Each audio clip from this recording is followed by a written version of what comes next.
Hola hermanos y amigos, muy buenas noches. Vamos a continuar con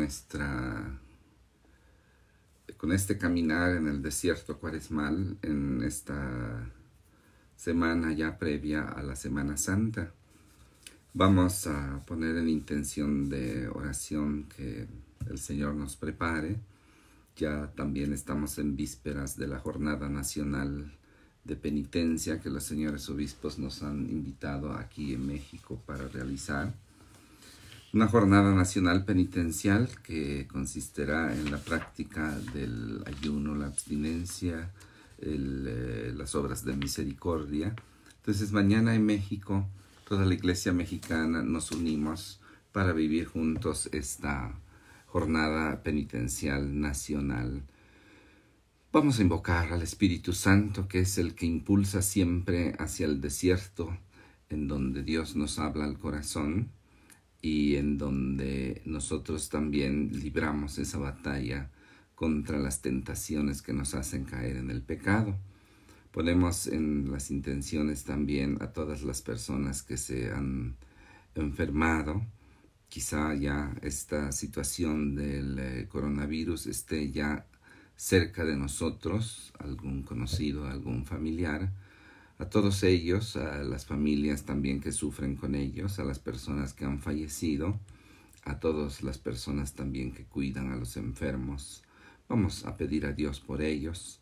Y en esta noche de una manera muy especial pido a Dios por la niña Malú Granados Marín, que también sufre de enfermedad y que el Señor le dé la salud.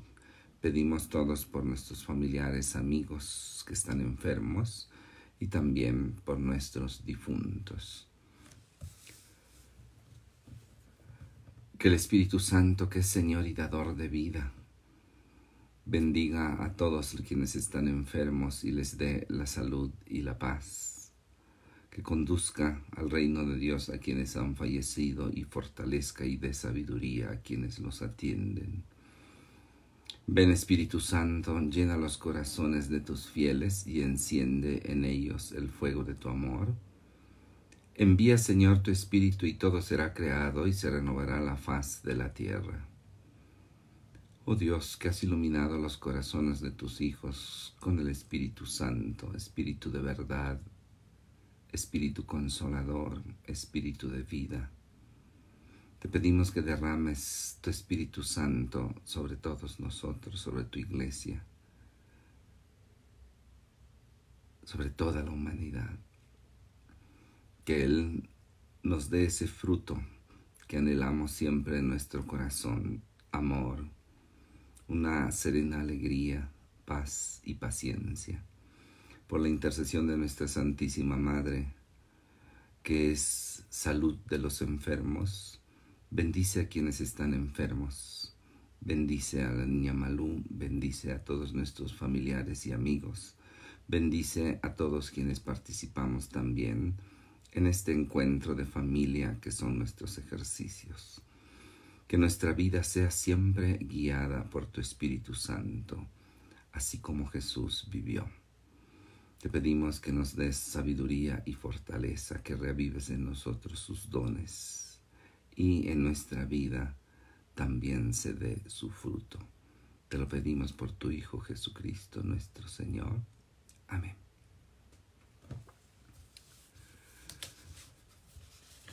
Hola amigos, ¿qué tal? ¿Cómo les ha ido de reflexión? ¿Cómo va esa revolución pascual que el Señor permite que ahora tengamos también con ocasión de esta situación? Ya hemos visto 3 palabras en estas 3 noches. La primera, la Pascua. Como la Pascua, el Señor la vinculó desde el inicio con cada familia como célula viva de un pueblo. También no es la familia aislada, sino la familia que se siente parte de un pueblo que camina hacia la tierra prometida por el Señor, hacia el reino de Dios. Luego estuvimos viendo también cómo esa Pascua es un ser liberados por el Señor para llegar a celebrar junto con Él una alianza. La alianza es muy importante. Son de esas palabras claves en nuestra vida de fe que debemos recuperar nosotros, y este es un tiempo propicio para profundizar en esa alianza. Y sabiendo que la alianza es el ritmo, la dinámica con la que Dios va guiando nuestro caminar de fe en la historia, entonces surge otra palabra que anoche meditábamos, que es la fidelidad. La alianza nos pide ser fieles. Dios es fiel, por él no hay ningún problema. Pero la alianza debe ser custodiada en la fidelidad. La fidelidad es la que expresa nuestra fe en Dios. Fe y fidelidad tienen la misma raíz, son la misma expresión, implican confianza y también implican docilidad. Dejarse guiar por el Señor. Veíamos también que esa fidelidad es ir siempre en un camino, y ese camino que hoy también deberíamos recuperar como un verdadero tesoro de sabiduría, de gracia, de pedagogía de Dios, son los mandamientos. Ya sabemos que esos mandamientos Jesús en el cenáculo los resume en el mandamiento del amor. Por eso, queridas familias, queridas iglesias domésticas, queridos amigos, el próximo Jueves Santo, cuando sea la celebración de la cena, la institución de la Eucaristía, la seguiremos pues por las redes sociales, la mayoría de nosotros. No olviden que ustedes, al celebrar la Pascua en su casa, en su iglesia doméstica, en su cenáculo doméstico, de lo que se trata no es nada más pues comer ahí pues lo que Dios permita que tengamos en la mesa, sino es nosotros convertirnos en alimento para los demás. La familia es muy, muy hermosa, pero no es fácil de construir. Será entonces ese momento, el momento del servicio en memoria del sacramento del orden sacerdotal, y el momento del amor que se entrega, que se hace alimento, que se deja comer por el otro en memoria de la Eucaristía, ¿no? Entonces, ojalá podamos tener una cena familiar en memoria y en recuerdo de la cena del Señor, en donde instituyó el sacramento del orden sacerdotal de servicio y el orden de un amor que se entrega totalmente hasta el grado de convertirse en alimento para los demás, la Eucaristía. Y como un efecto también de esta fidelidad, sobre todo cuando nosotros descubrimos, pues con tristeza, con dolor y a veces hasta con cierto enojo, que no hemos podido vivir esa fidelidad, sino que la fragilidad humana se impone, la tentación es fuerte y somos débiles y frágiles, y si no estamos fortalecidos cerca de Dios por su gracia, pues caemos. Y entonces viene esa infidelidad a la alianza, ese apartarse de Dios, hasta el grado de llegar a vivir como si Dios no existiera. Y eso sí, verdaderamente es triste y nos lastima, nos hace daño. Por eso el día de hoy quiero proponerles como continuación de nuestra reflexión otra palabra, la palabra perdón. Pedirle perdón a Dios. Quiero invitarlos a introducirnos en el contexto del perdón, siguiendo la reflexión y la enseñanza del Papa Benedicto XVI cuando era todavía cardenal, el cardenal Joseph Ratzinger, que escribía esto sobre el perdón. Anoche se los leía y ahora lo vuelvo a hacer, y quiero empezar con esta frase que me parece una manera muy adecuada de comprender lo que es el perdón y sus implicaciones. Él nos dice, el perdón tiene que ver con la verdad. Esto es muy importante. Por lo tanto, requiere la cruz del Hijo. y exige nuestra conversión. No es fácil pedir perdón y dar perdón. Implica a toda la persona. Y si el perdón tiene que ver con la verdad, pues es precisamente porque el pecado es una mentira que esclaviza nuestro corazón. Y entonces aquí el colmo en la dinámica pascual es que no solamente no nos dejamos liberar por el amor de Dios y dar el paso de la esclavitud a la libertad, sino que nosotros mismos pasamos y usamos nuestra libertad para ir a la esclavitud. Y esto es lo triste precisamente, por eso el cardenal nos dice, es una mentira. Nos dice también, el perdón es precisamente la restauración de la verdad, la renovación del ser y la superación de la mentira escondida en cada pecado. Fíjense qué profunda es la enseñanza del cardenal. ¿Qué es el perdón? Primero, restauración de la verdad. A veces la verdad del amor que queda como lastimada, escondida cuando hay una herida, cuando nos lastimamos, es restaurar la verdad del amor entre nosotros.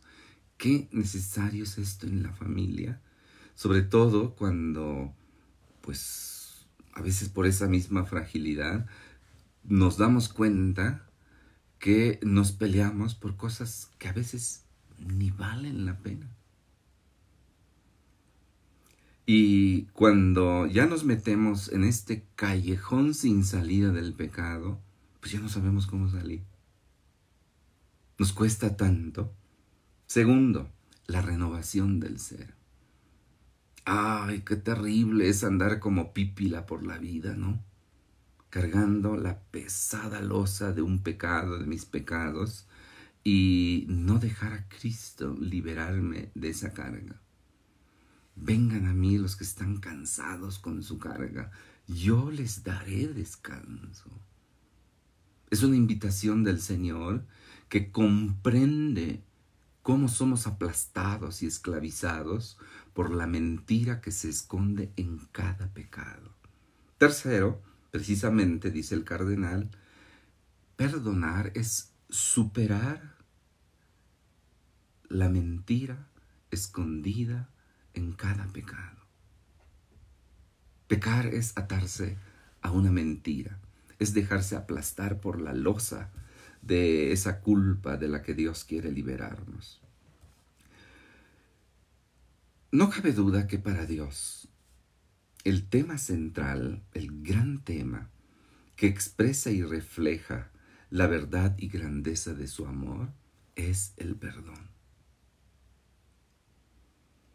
Yo creo que nos haría mucho bien entender, aprender de Dios la importancia que tiene el perdón en nuestras vidas.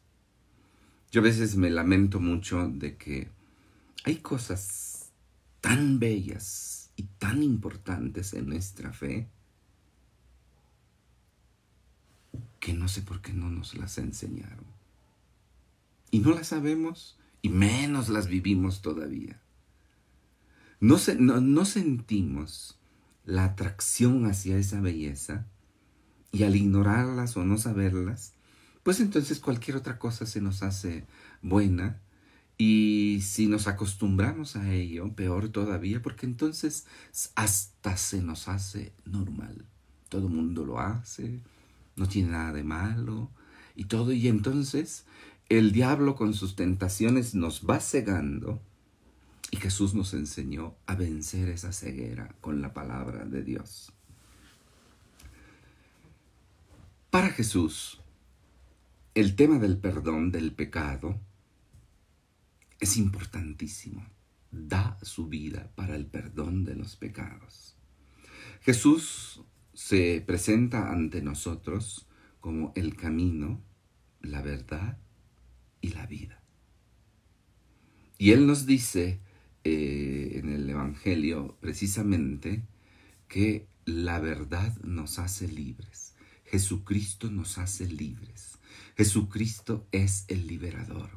Jesucristo es el que realiza y nos invita a participar en la verdadera dinámica pascual. Pasar de la esclavitud, de la mentira que se esconde en cada pecado, a la libertad de los hijos de Dios. Y por eso entonces, para Jesús, la confrontación con la mentira que es el pecado es fundamental. Por eso les comentaba yo que me encanta y me parece muy importante cómo el cardenal Ratzinger nos ayuda a comprender qué es el perdón. Y como hemos visto, el punto de referencia para hablar del pecado y del perdón es la alianza a la que se llegó por medio de la liberación pascual. Ser libres. San Pablo tiene una hermosa frase que hasta parece una redundancia. Cristo nos liberó para ser libres. Con su Pascua, pasión, muerte en la cruz y resurrección, el Señor nos liberó para vivir libres. De allí la conclusión es fácil, ¿no? ¿Y cómo puedo vivir libre? Solo en la verdad, solo a través de la verdad. Otro aspecto muy importante en esta experiencia del perdón es que el eje y la fuente del perdón, pues sin duda es la misericordia de Dios, la misericordia del Padre. Desde el principio, cuando invita a Abraham a conocerlo, a creer en él, Dios quiere ser conocido como un Dios misericordioso. Y para Jesús, la buena nueva, el Evangelio, consiste en esto, en conocer que Dios nuestro Padre es misericordioso. Ya la palabra misericordia implica una dinámica muy importante. La palabra consiste en la combinación de un prefijo, un sufijo y un impulso, un verbo, una realidad. Primero, miser habla de la miseria humana, de nuestra fragilidad. Cors cordis habla del corazón y el sufijo final ia, misericordia, ia, implica un movimiento hacia la miseria del otro, pero desde el corazón. No desde la cabeza, no desde las leyes y la justicia. Dios es misericordioso. Nos dice que Dios, que es amor, viene al encuentro de nuestra miseria, de nuestra fragilidad, de nuestro pecado, pero con su corazón de Padre. Toda la Sagrada Escritura habla de esto. Las parábolas de la misericordia en el capítulo 15 de San Lucas, los salmos, el Salmo 50, el 107, el 118 y muchísimos pasajes en la Sagrada Escritura nos muestran esta característica de Dios. Nos ve esclavizados en el pecado y se compadece de nosotros. Jesús es entonces el verdadero buen samaritano que nos ve ahí tirados a la orilla del camino, todos golpeados, lastimados, robados, nos han robado la paz. Como dice el Papa Francisco en su documento La Alegría del Evangelio, nos han robado la fe, nos han robado la esperanza, nos han robado la paz, nos han robado el impulso misionero, nos han robado la alegría. Estamos verdaderamente tirados a la orilla del camino y Jesús, buen samaritano, ha bajado a nosotros para curar nuestras heridas, porque Dios es así, es misericordioso. Jesús nos ha hecho entender, con su muerte en la cruz, que la misericordia es el hilo conductor de la historia de la salvación. Misericordia. Numerosos salmos tienen esto como su tema central. Por ejemplo, el Salmo 50. Qué rico, qué sabroso es poder ir diciendo con el salmista cómo mi pecado ha sido tan grande.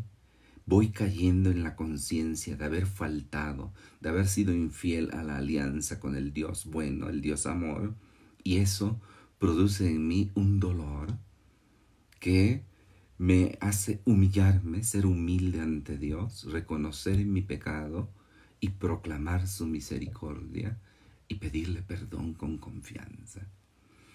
Toda la Escritura nos va mostrando este aspecto, este ser de Dios.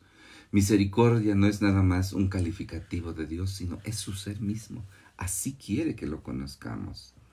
Jesús nos muestra ese rostro misericordioso del Padre, especialmente en su máxima expresión, pues que es su muerte en la cruz. Jesús muere en la cruz como la expresión de la misericordia del Padre.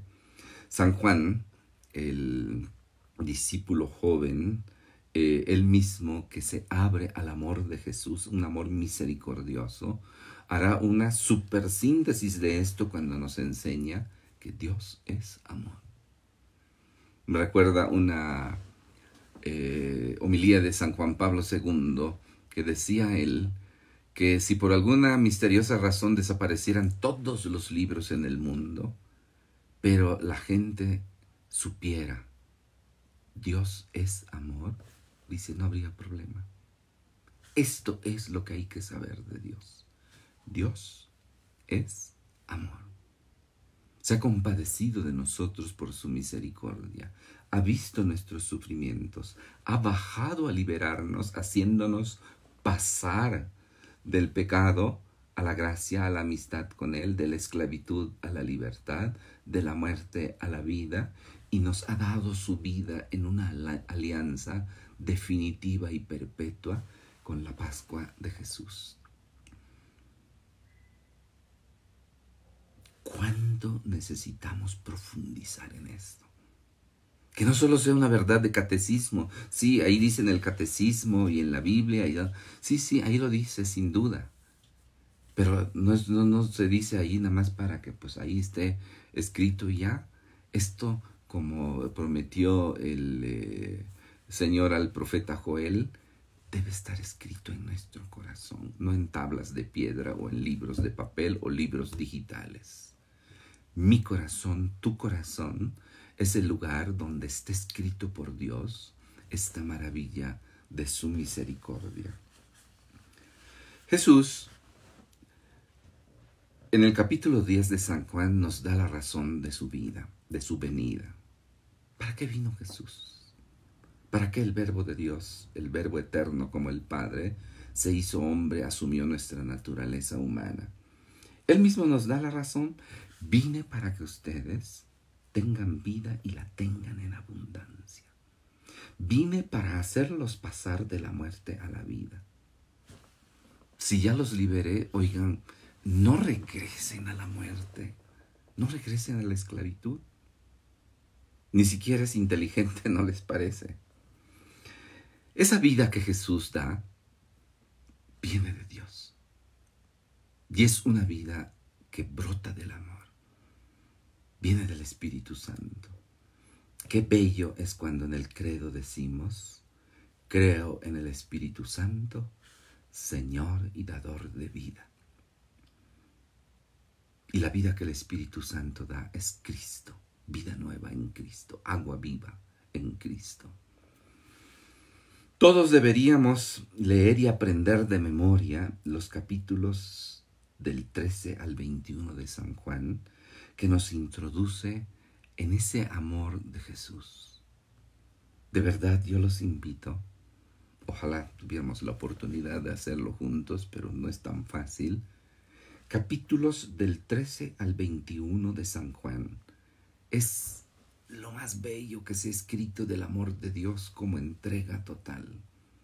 Y además, un amor que triunfa sobre el pecado, pero esa victoria nos la comparte también a nosotros. En el cenáculo, esto es lo que se celebra. Nadie tiene mayor amor que el que da la vida por su amigo. Nadie. Y Él nos lo enseña. Y ahora la familia custodia ese mandamiento. Les doy un mandamiento nuevo. Que se amen los unos a los otros, que ya es bastante, pero Jesús añade, como yo los he amado. No cualquier amor. Así que familias, en esta revolución pascual que queremos hacer, celebrar la Pascua en casa, en el cenáculo doméstico. ¿Y qué vamos a celebrar? Una comidita más o menos rica y estar juntos, pasarla bien. No. Se celebra un amor como el de Cristo, en donde ese amor se descubre a sí mismo con una madurez capaz de morir para que el otro viva. Nadie tiene mayor amor que el que da la vida por sus amigos. ¿Saben cómo introduce San Juan este concierto que es estos capítulos del 13 al 21? Con una frase increíblemente bella. Dice él, y ustedes lo pueden ver al rato en su Biblia, no dejen de verlo hoy. El versículo 1 del capítulo 13 del Evangelio de San Juan. Habiendo amado a los suyos que estaban en el mundo, los amó hasta el extremo. Las palabras nos introducen en una dinámica muy plástica. Habiendo amado a los suyos que estaban en el mundo, los amó hasta el extremo. La celebración de la Pascua en casa es de este tamaño. Que ese amor no sea así, como dice el Siete Mares, ¿no? Ahí, pues llevo en mi corazón un amor ya casi muerto, ¿no? Ya el pobre ya está ahí en sus últimas agonizando también y sin necesidad del coronavirus. ¿Cómo va ese amor del esposo a la esposa, de la esposa al esposo? Papás a hijos, hijos a papás, hermanos, tíos, abuelitos y hermanos en general como nación, como humanidad. ¿No será como un amor tipo Siete Mares? Ese amor, hermanitos, no sirve para la cena pascual. Cierto, está nuestra fragilidad, pero está también Él. Habiendo amado a los suyos, diríamos nosotros, al esposo, a la esposa, a la mamá, al tío, al hermano, al hijo, al nieto, a todos ellos, es cenar la Pascua, significa entrar en el amor, que se hace un amor extremo. ¿Y cómo se hace extremo? El cenáculo, la cena pascual nos lo dice, servicio, lava las pies a sus apóstoles. Alimento, da vida, no la quita, no destruye, no lastima, no roba la paz, no amenaza, no grita, sino que se entrega. Y pone todo ante la voluntad del Padre, Getsemaní. No se haga lo que yo quiero, sino lo que tú quieres. Y da la vida, la cruz.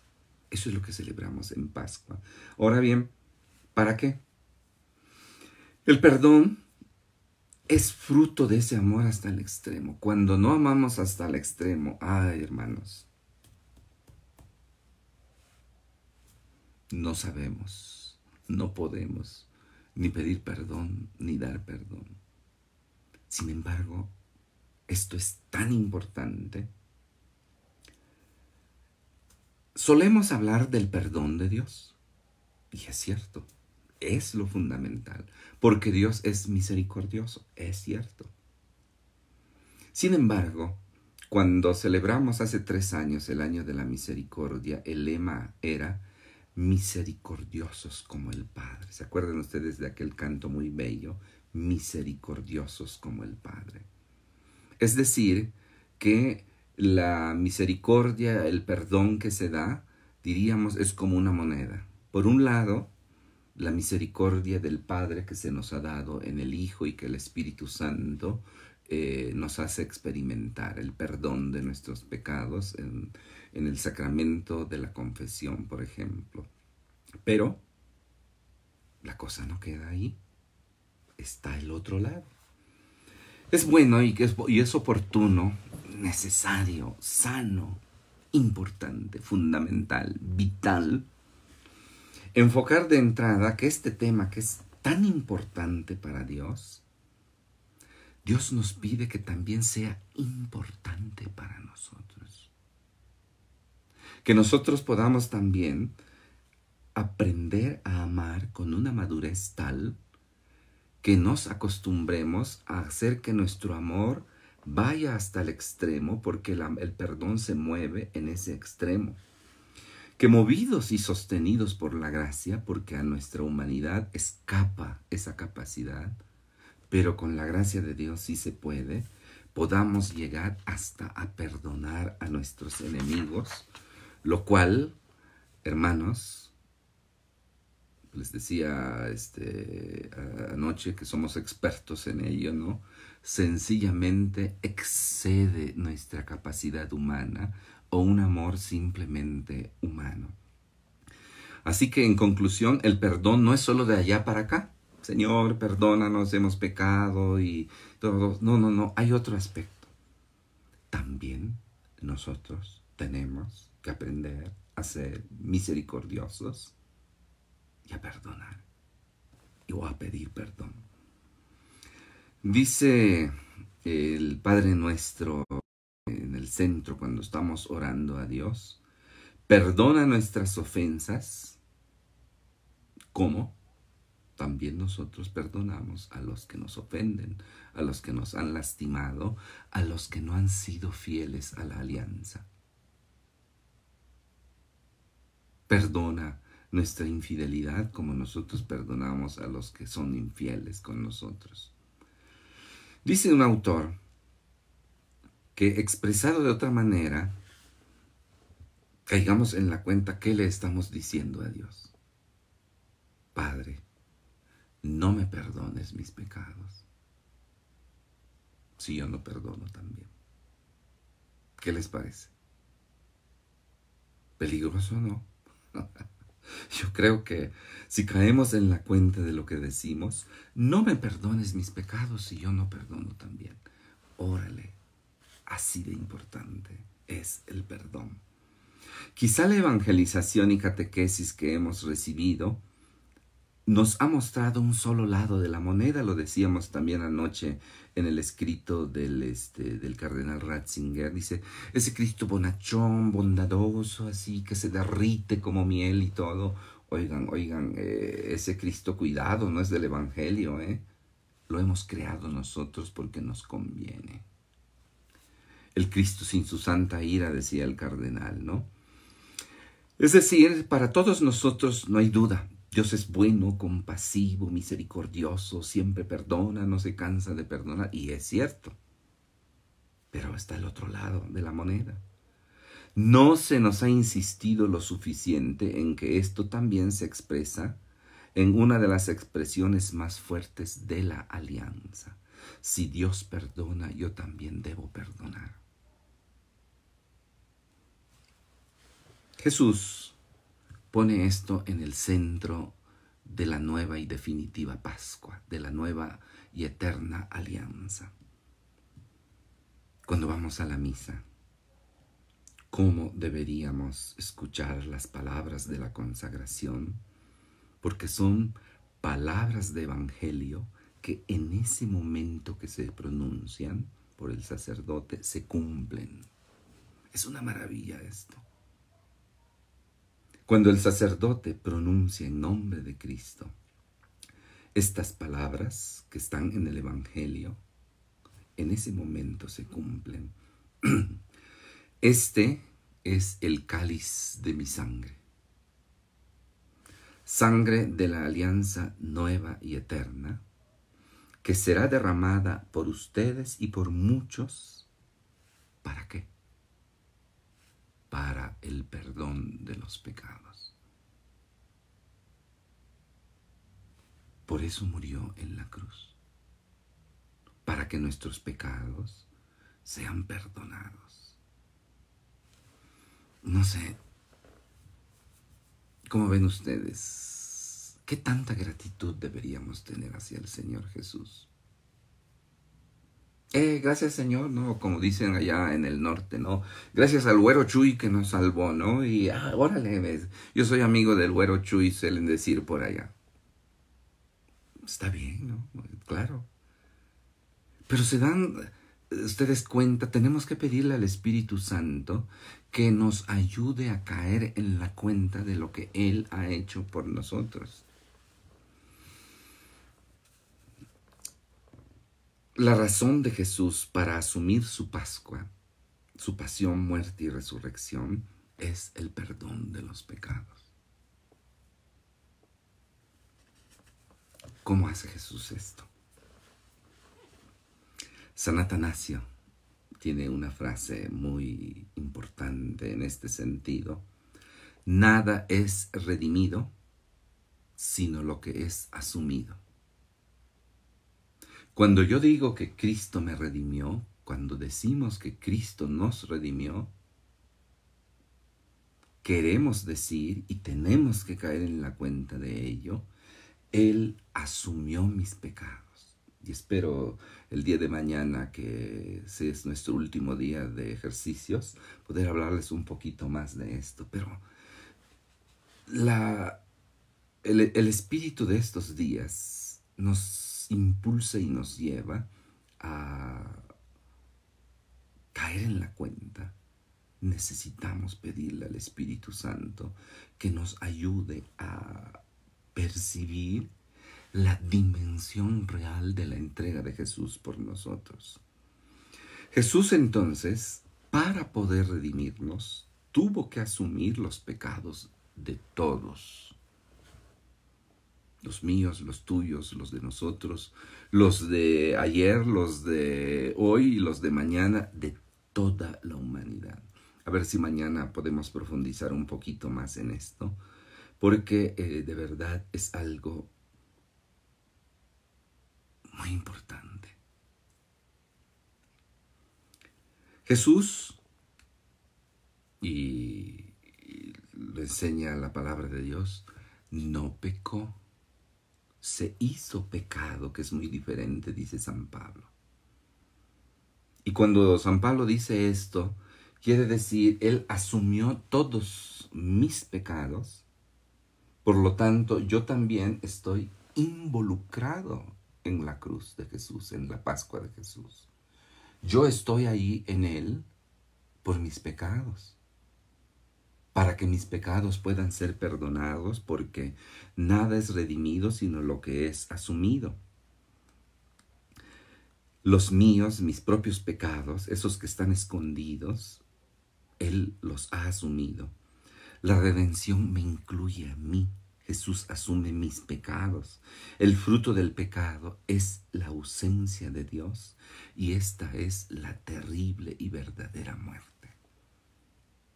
Decía el santo cura de Ars, meditando en esto, dice, el buen Dios es tan bueno que no nos permite ver qué es un pecado mortal.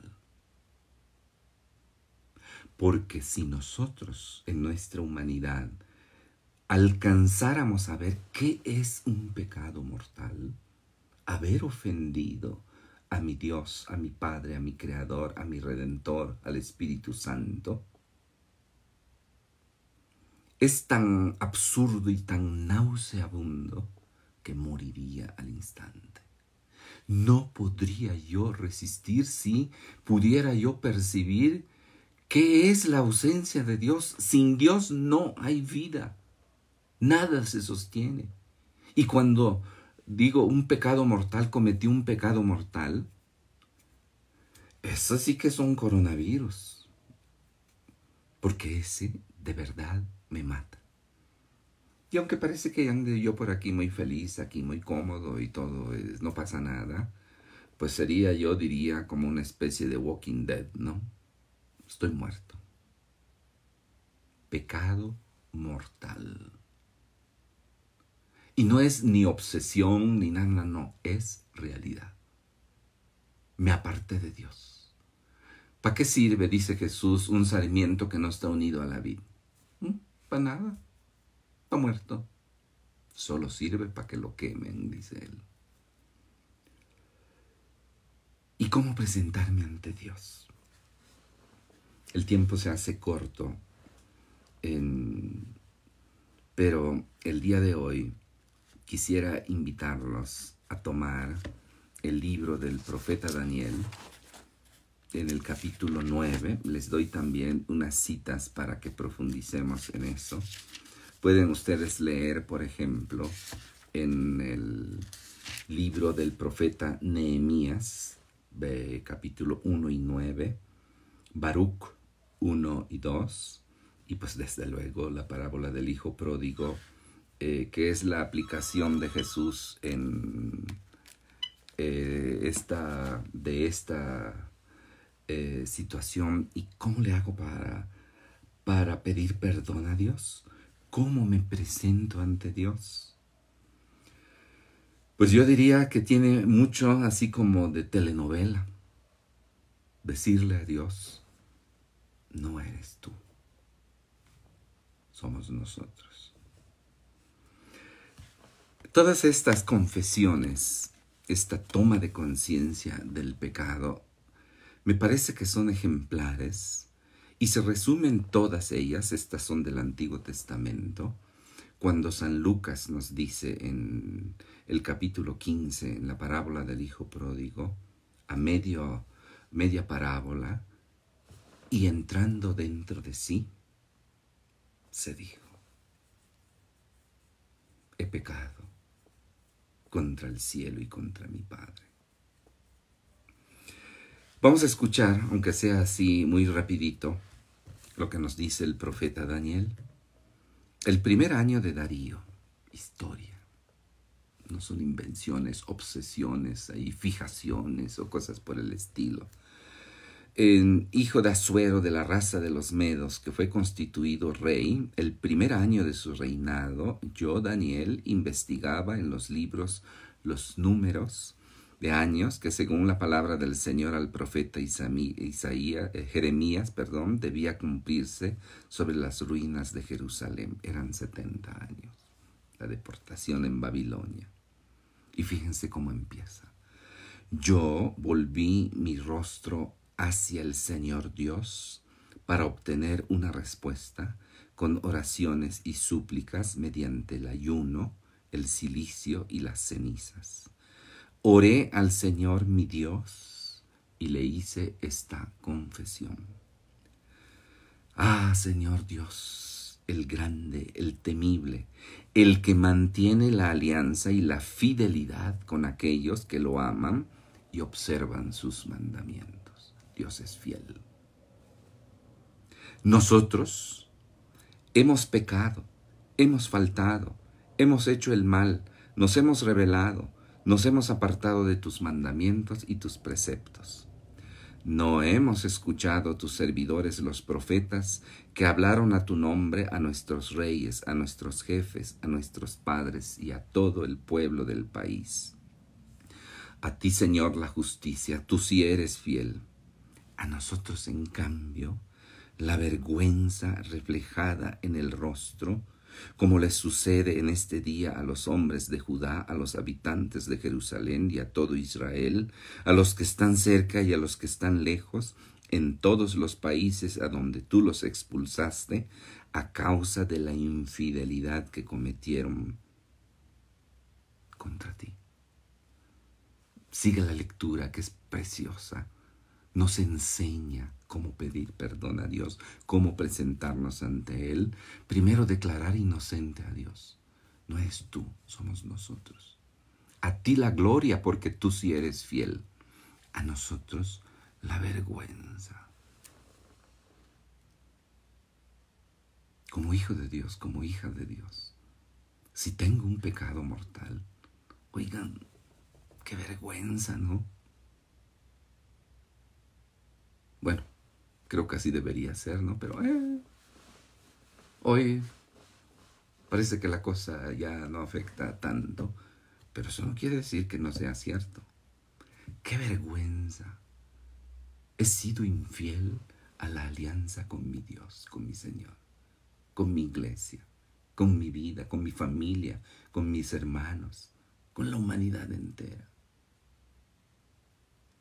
No sé, yo creo que a veces pensamos, bueno, pues allí, como hablábamos de la fidelidad anoche, ¿verdad? No traiciones en lo privado lo que aceptaste públicamente. Ah, es que nadie me ve, hombre. Yo puedo aquí darle un poquito vuelo a la hilacha y nadie me ve.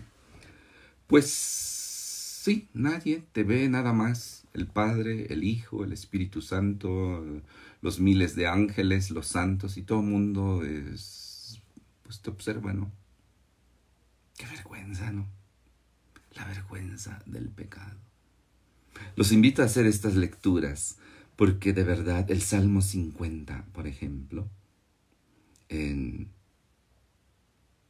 nos hace caminar este camino con humildad, en humillación,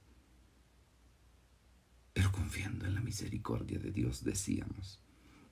Quisiera decirles en esta reflexión que vamos haciendo, pues Dios no es vengativo ni rencoroso. Dios me ama por quien yo soy, no por lo que yo hago. Soy su hijo, no trabajo de su hijo. Como yo, como sacerdote, pues no trabajo de sacerdote, soy sacerdote. O ustedes esposos, pues me imagino que no trabajan de esposos, ¿o sí? Son esposos.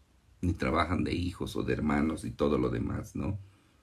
Sino que la alegría de Dios es la búsqueda del hombre, del buen pastor que se afana por la oveja perdida. Hay una pregunta maravillosa en el Génesis. ¿Cuál es la primera palabra de Dios dirigida al hombre en la Biblia?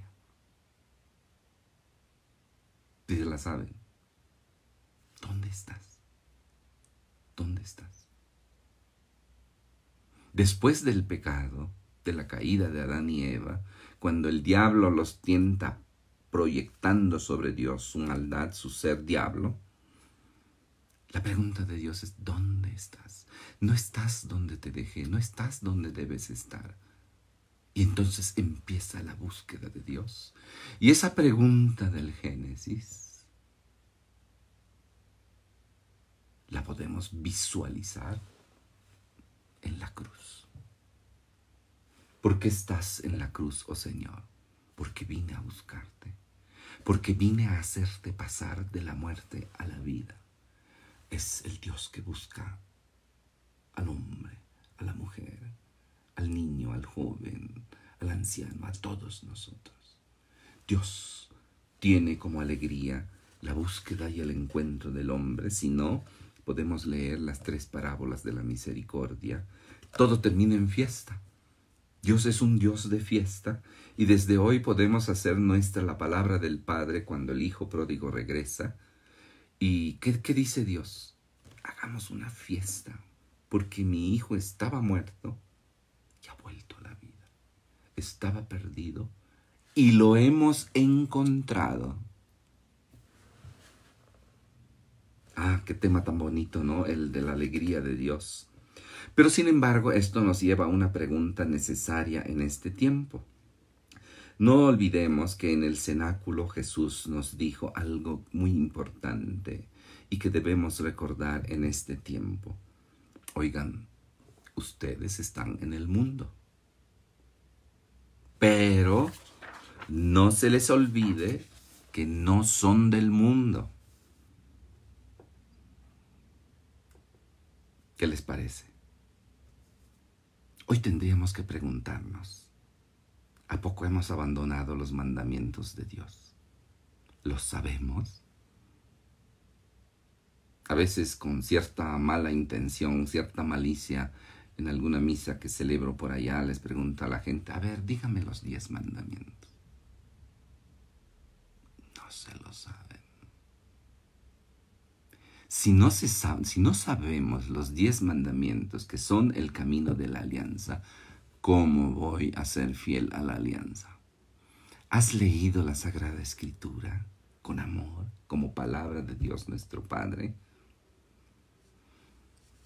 Si hiciéramos un ejercicio ahorita y nos preguntáramos entre todos, ¿cuáles serían los pecados más graves de hoy, de nuestro tiempo, que claman contra el cielo? ¿Cuáles piensas que son? Qué interesante sería hacer una lista, ¿no? Como Daniel en el capítulo 9. Acudimos a la misericordia de Dios con prontitud y confianza. Es bueno hacerlo, pero ¿habremos dado el primer paso de la misericordia, que es su justicia? Recordemos lo que nos dice Santa Faustina, que un día el Señor la llevó a un tour al infierno, ¿no? Quedó espantada de lo que vio. Y en esa familiaridad que el mismo Señor le concedió, le pregunta: Señor, ¿cómo es posible que tú permitas esto?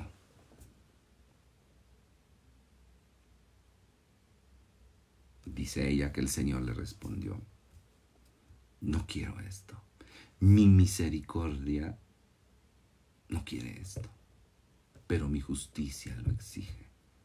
Porque Dios no es un tontito, ni lo hacemos tontito.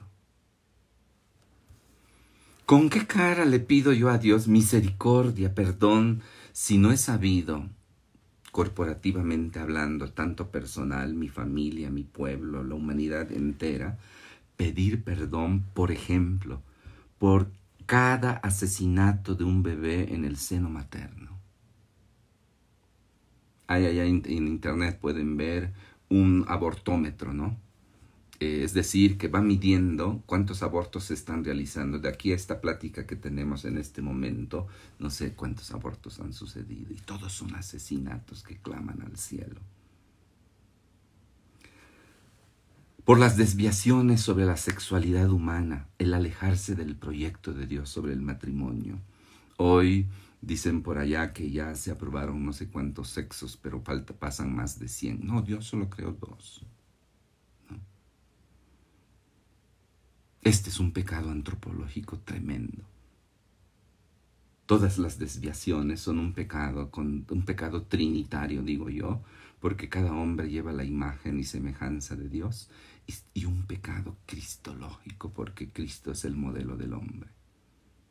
Creó varón y mujer para el matrimonio en un sí para siempre, en la fidelidad, porque el matrimonio es el signo viviente de la alianza. Relaciones sexuales antes, fuera del matrimonio, relaciones sexuales entre personas del mismo sexo. ¿Habremos pedido perdón a Dios por esto? Dios es dueño de la patente antropológica.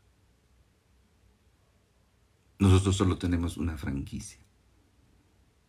A ver, ve y pide ahí una franquicia de una patente y luego cámbiala, ¿no? A ver qué te pasa. Pues cuando menos te quitan la franquicia y te meten al bote o te cobran una multa, ¿no?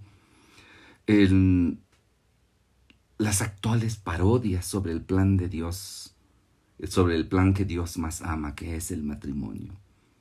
¿No sería tiempo de reconocer, por ejemplo, el papel de los medios de comunicación masiva en formar nuestra mentalidad de humanidad, de pueblo, cuando hay películas, mensajes, formas de vida, propuestas de estilos de vida que van contra el proyecto de Dios? Y nosotros lo consumimos, ¿verdad? Dicen algunos por allá que en esta cuarentena de coronavirus, que todos tenemos que estar en casa, ha aumentado muchísimo el consumo de pornografía. Esa autoviolación: violo mi alma, violo mi cuerpo, violo mi historia. Es una autoviolación terrible. Pues ha crecido mucho porque pues hay tiempo para verlo, ¿no? Y nos han enseñado, o nos hemos dejado enseñar, a vivir contra el proyecto de Dios.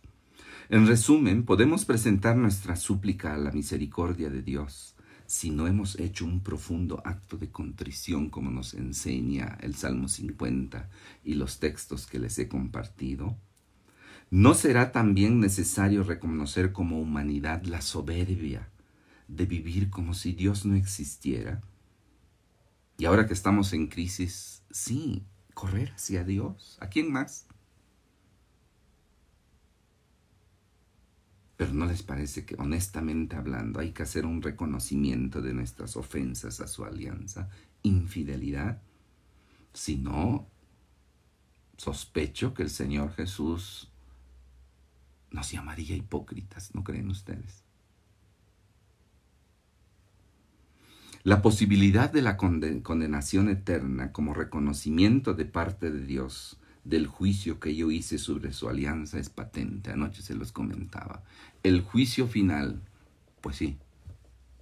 ¿Que Dios me va a juzgar? No. Lo único que va a hacer es poner sobre la mesa en evidencia el juicio que yo hice, las decisiones que yo tomé, y que en el momento de mi muerte se convierten en definitivo. Si opté por Dios, a la derecha. Si no opté por Dios, si mi juicio sobre Dios fue, no vale la pena, a la izquierda. ¿No? Jesús es claro en esto. No todo el que me diga, Señor, Señor, entrará en el reino de Dios. ¿Quién entrará entonces en el reino de Dios? El que haga la voluntad de mi Padre del cielo, que está en los mandamientos, que está en la alianza, que está en el don de la vida. Y yo entonces les declararé, nunca los conocí, ni sé quiénes son ustedes. Apártense de mí ustedes que hacen el mal, háganse un ladito, ¿no? Hermanos, reflexionar sobre esta situación en un ambiente de pandemia.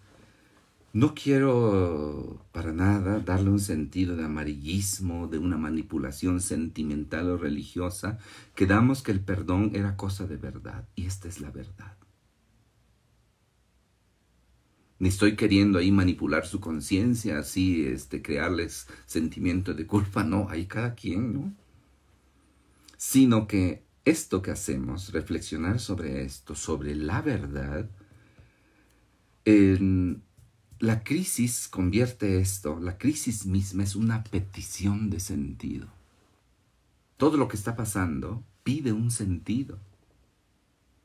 Y si el sentido no queremos dárselo desde la persona de Jesús, pues por más cositas que le colguemos aquí, memes o cosas de esas, no alcanza a darle sentido. Se nos pide darle sentido, pero a partir de una toma de conciencia acerca de nuestra posición ante Dios como aliados. Somos aliados de Dios. Él nos hizo sus aliados. Fidelidad a la alianza. Este coronavirus, esta pandemia, esta crisis, ¿será un castigo de Dios? Miren, antes de hacer esa pregunta, habría que hacer otra. Honestamente, pensar nosotros, ¿hemos hecho algo que merezca un castigo? Que en esencia, el castigo es una expresión y don del amor de Dios que cuida del bien del amado. Cuando se ama a alguien, dice el capítulo 12 de los Hebreos, se le corrige porque se le ama. Allí hay una expresión, anoche les hablaba yo, somos hijos de Dios, no juniors de Dios, y el capítulo 12 de la carta a los Hebreos le pone otra cosa, somos hijos de Dios, no bastardos de Dios. Y aunque se oiga así medio feíto, tiene sentido. Porque al bastardo, pues que le pase lo que le pase, ¿no? Y que haga lo que le dé su gana. Al hijo, se le castiga. A nadie le gusta, dice el mismo capítulo 12, ¿no? Que les recomiendo también leer. Pero ¿cómo produce frutos de santidad? ¿En quién lo acepta? Porque se sabe amado. Jesús nos enseña cómo. Finalmente, hermanos, se nos acabó el tiempo. Quisiera terminar compartiendo con ustedes esta reflexión. Cada uno de nosotros porta una dignidad que Dios nos dio porque somos a su imagen y semejanza. Esta dignidad es un criterio fundamental, un criterio antropológico de ser, de la actitud y de mi conducta. Eso hace que tengamos entonces como desde esta dignidad, cada uno de nosotros, tener las virtudes, nos sirven los dedos de la mano, ¿verdad?, de un autoconocimiento. ¿Quién soy yo ante Dios? Una autovaloración. Fui comprado y rescatado con esta sangre. Oye, ¿cuánto he de valer para Él que derramó su sangre por mí y por ti? ¿Cuánto valemos? Para Dios, la sangre de su Hijo. Una autoaceptación. Aceptarnos en nuestra identidad de hijos de Dios, como fuimos pensados y amados por Él. No andar ahí haciendo combinaciones y parodias, no. Después, un autodominio. La cruz. No puede uno hacer lo que le da su gana. No nos es dado sin hacernos daño. Hay una alianza y debo ser fiel. Debo autodominarme para entonces la quinta virtud, autodonarme. Solo si tengo autodominio de mí, puedo donarme. Y la otra mano, tengo que luchar con la gracia de Dios para poder armonizar lo que San Juan Pablo llamaba las 5 dimensiones fundamentales de cada persona. La otra mano. Dimensión espiritual. Dimensión intelectual, intelectiva. Dimensión volitiva. Dimensión afectiva y dimensión corporal. Hormonas, dinamismos, sentimientos, decisiones, sentido y trascendencia con el Señor. Y si a eso le añadimos este detalle, ¿verdad? Solo el dedo gordo toca a los demás dedos, ¿no? Solo la dimensión espiritual puede darle sentido profundo a la inteligencia, sostener a la voluntad en la lucha y en la prueba, integrar los sentimientos a un proyecto de vida e integrar la dimensión corporal, las hormonas y todo ese tipo de cosas a un proyecto de vida. Si cae esta dimensión espiritual, paradójicamente el impulso más fuerte viene de aquí, de lo corporal, de los sentidos, que se jala después a los afectos, y cuando están juntos obligan a la voluntad a conseguir lo que ellos quieren, y finalmente la voluntad se jala a la inteligencia para justificar lo injustificable, y entonces ya no tenemos a un hijo de Dios, a un ser humano, sino prácticamente a un antihumano, una bestia, ¿no? ¿Por qué? Porque se alejó completamente. Frente a esto, la esperanza en el perdón de Dios. ¿Por qué esto que suena así, como que hasta medio agresivo? Por una sola razón. El amor es firme y exigente. La cruz. Su madurez se expresa en la cruz porque se espera la resurrección, porque se tiene esperanza. Bien, hermanos, hemos llegado al final de nuestra reflexión esta noche. Pongámonos todos en la presencia de Dios y no olvidemos que el perdón es fruto de un amor extremo. Pidámosle a Dios ese don, su perdón, y como Él nos dice también, revisar nuestra capacidad de perdonar, porque si no, no me perdones mis pecados, si yo también no perdono. El perdón, nos dijo el cardenal Ratzinger, tiene que ver con la verdad. Es restauración de la verdad, renovación del ser y superación de la mentira escondida en cada pecado. Bien le decimos a nuestra Madre que ruegue por nosotros pecadores. Dios te salve María, llena eres de gracia, el Señor es contigo, bendita eres entre las mujeres y bendito es el fruto de tu vientre Jesús. Santa María, Madre de Dios, ruega por nosotros pecadores, ahora y en la hora de nuestra muerte. Amén. Señor San José, ruega por nosotros. San Miguel Arcángel, ruega por nosotros. San Juan Pablo II, ruega por nosotros. Que el Señor esté con ustedes. La bendición de Dios Todopoderoso, Padre, Hijo y Espíritu Santo, descienda sobre ustedes y los suyos. Les dé su paz y les dé salud. Les dé la vida eterna. Amén.